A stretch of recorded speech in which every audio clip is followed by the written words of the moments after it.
Kama wewe ni mwanamke ambaye unatokwa na uchafu ukeni, au kama wewe ni mwanamke ambaye ulishawahi kutokwa na uchafu ukeni, video hii inakuhusu na pia ina funzo kubwa sana kwako. Kuna hatua 5 za kutokwa na uchafu ukeni. Hatua ya kwanza, unakuwa unatokwa na uchafu ukeni ambao unakuwa ni mwepesi. Lakini hatua ya pili, unakuwa unatokwa na uchafu ukeni ambao ni mzito na unakuwa na harufu mbaya sana.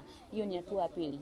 Lakini hatua ya tatu, ule uchafu unaanza kubadilika rangi, na mara nyingi huwa unakuwa na rangi ya njano na unakuwa umeambatana na harufu nzito sana. Hiyo ni hatua ya tatu. Lakini hatua ya 4, ule uchafu sasa unaanza kutokwa na usaha. Sasa hii inaonyesha kabisa kwamba wewe umeshaoza katika uke wako.